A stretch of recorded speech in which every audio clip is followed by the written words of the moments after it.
Distinguished guests, fellow delegates, thank you very much for attending the startup session hosted by the Rwanga Foundation.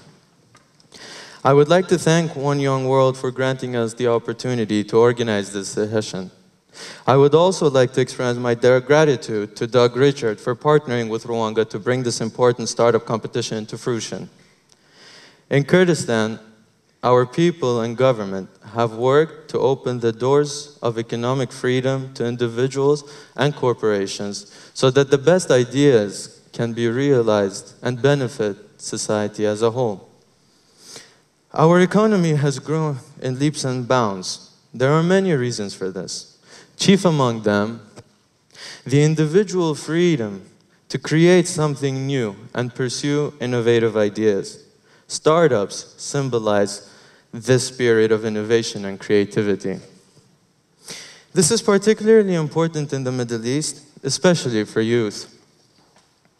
I hope that a healthy collection of startups will grow into the next generation of small and robust small and medium-sized enterprises in Kurdistan and throughout the Middle East. I believe this is worthy of investment and serious attention.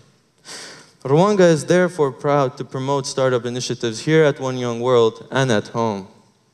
Just like microfinance initiatives, support for startups can help bring great ideas to life by rewarding creativity, entrepreneurial spirit, and individual achievement. Startups prompt economic growth and free market success from the ground up.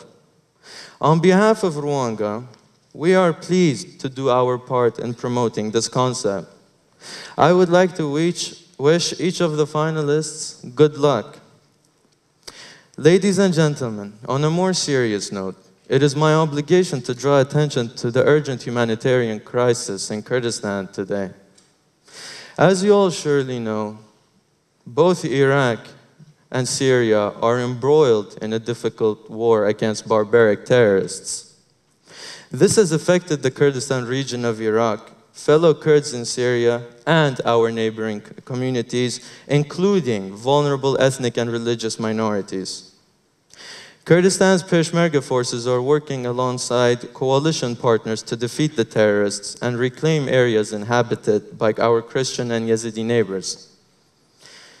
Because of the violence and conversely the safety in Kurdistan, our region is now host to approximately 1.6 million IDPs and refugees. That is more than a quarter of our population. However, to be honest, the needs of these desperate families are far beyond our capacity. This is perhaps the most urgent humanitarian crisis in the world. Families suffering from unspeakable traumas arrive in Kurdistan with nothing but the clothes on their back, and if lucky, shoes. They have been forced to abandon their homes and their way of life.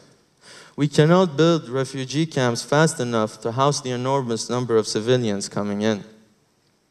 The reality is that children are terrified. They go without food for days, and they have no shelter from the cold at night.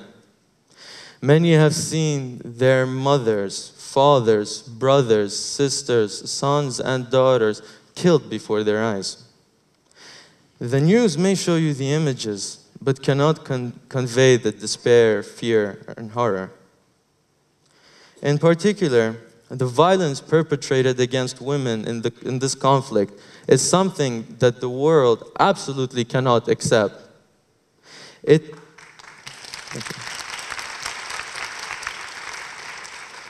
is important to express the reality in human terms. Let me tell you about a boy called Sangar. Sangar is 7 years old. He is of the Yazidi faith, and the Yazidis live in peace in Kurdistan until they were brutally attacked by the barbaric terrorists. Sangar sits on top of Mount Sinjar with hundreds of other Yazidis.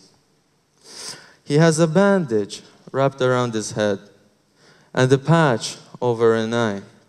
His mother sitting next to him sobbing, her face tormented by grief. Sanger's only t-shirt is splattered with blood. He has not eaten anything in 2 days. His home has been destroyed. His family has been ripped apart. And his future is still full of uncertainty. There is nothing he can do. But there is something that we can do together, and we must. Sanger and hundreds of thousands of children just like him are waiting for the world to come to their aid. We must all do our part. I pledge to you today that we at Rwanga will never, ever give up on Sanger.